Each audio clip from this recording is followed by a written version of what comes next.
Hi friends అందరికీ ఈరోజు వీడియోలో నేను మీకు చిన్న కిచెన్ టూల్ అయితే వేస్ట్ బిస్లరీ బాటిల్తో చేసి చూపించబోతున్నాను. సో మనం బిస్లరీ బాటిల్స్ జనరల్గా వాటర్ తాగిన తర్వాత పడేస్తూ ఉంటాము. సో అవి నిజానికైతే అసలు రీయూజబుల్ కాదు.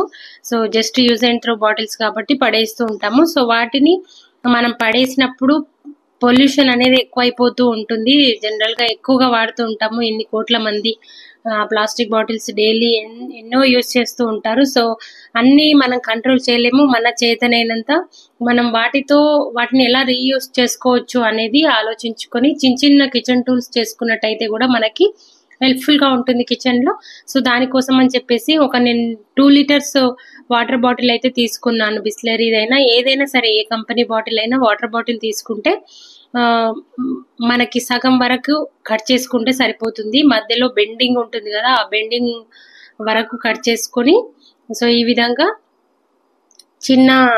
మనకు అప్పుడు దబ్బడం అని ఉంటుండే అన్నమాట మా చిన్నప్పుడు. సో అవి ఇప్పుడు మనం యూజ్ చేయట్లేదు, అందుబాటులో కూడా లేవు. వాటితో బస్తాలు అవి కుట్టేవాళ్ళు అన్నమాట. సో అట్లాంటి దబ్బడం ఉన్న వాళ్ళు దబ్బడంతో ఈ విధంగా హోల్స్ చేసుకోండి.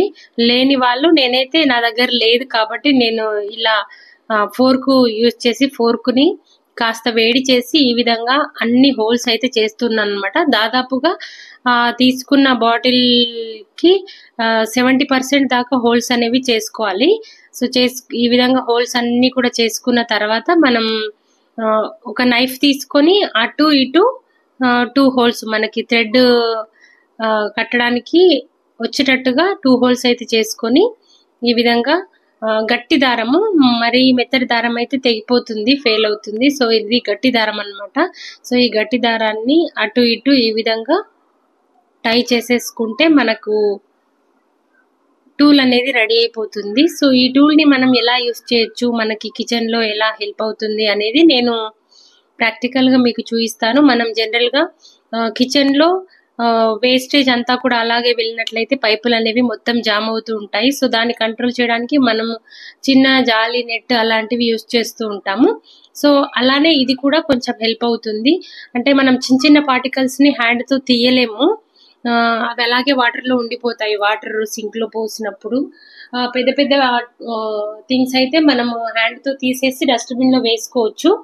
సో ఇలాంటి స్టిక్కర్ యూజ్ చేసి పెడదాం అనుకున్నా యాక్చువల్లీ నేను, కానీ ఈ స్టిక్కర్ ఆల్రెడీ యూజ్ చేసింది. సో నేను ఇప్పుడు మీకు చూపించడం కోసం దీన్ని పెట్టి చూద్దాం అనుకున్నా.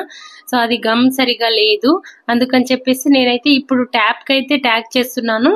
సో మామూలుగా అయితే నేను ఆ స్టిక్కర్ ని పర్చేస్ చేసిన తర్వాత ఆ స్టిక్కర్ ఈ పైన కనిపిస్తుంది కదా సైడ్ పట్టి, ఆ పట్టీకి పెట్టి తగిలేసినట్టయితే మనకి ఇంకా వాడుకోవడం ఈజీ అవుతుంది. ఇప్పుడైతే నేను ట్యాప్ కి తగిలించి చూపిస్తున్నాను అనమాట మీకు. ఇట్లా మనం ఏదైనా టిఫిన్ ఐటమ్స్ కానీ రైస్ అట్లాంటివి ఏమన్నా చేసినప్పుడు మిగిలిపోయిన వాటర్ అవి ఉంటాయి కదా, సో వాటిని అట్లాగే పోసినట్టయితే పైప్ అంతా కూడా జామ్ అవుతుంది. సో అలా కాకుండా దీన్ని ఇలా యూజ్ చేసుకోవచ్చు అనమాట. దీనిలో అంతా పోసినట్టయితే మనకి పైన అంతా కూడా వేస్టేజ్ అంతా ఈ దాంట్లో ఉండిపోతుంది, ఈ టూల్లో ఉండిపోతుంది. సో మనకి కింద జామ్ అవ్వకుండా ఉంటుంది. దీన్ని మనం రిమూవ్ చేసేసుకొని డస్ట్బిన్ లో వేసేసుకొని మళ్ళీ రీయూజ్ చేసుకోవచ్చు కడిగి పెట్టుకొని ఎప్పటికప్పుడు. సో మనకి కిచెన్ సింక్ అనేది నీట్ గా ఉంటుంది. మనం వెజిల్స్ వేసినా కూడా కిచెన్ సింక్ అనేది కొన్ని వెజిల్స్ వేసిన తర్వాత కిందంతా జామ్ అయిపోయి వాటర్ అంతా నిండిపోతూ ఉంటుంది ఒక్కొక్కసారి. అలాంటి ఇబ్బంది కలగకుండా ఉండాలంటే మనం ఇలా చిన్న చిన్న టూల్స్ యూజ్ చేసుకోవచ్చు. ఈ ప్లాస్టిక్ ని వేస్ట్ గా మనం పర్యావరణంలోకి పంపించకుండా ఈ విధంగా మనం యూజ్ చేసుకోవచ్చు. డస్ట్బిన్ లో వేసేసుకున్నట్టయితే మనకి ఈజీ అవుతుంది. చాలా చాలా మంచి టిప్, నాకైతే చాలా బాగా అనిపించింది. మీకు గనక నచ్చినట్టయితే లైక్ చేయండి, షేర్ చేయండి, సబ్స్క్రైబ్ చేసుకోండి. ఇది తయారు చేసుకుని యూజ్ చేయండి. అంతే ఈ వీడియో. Bye bye.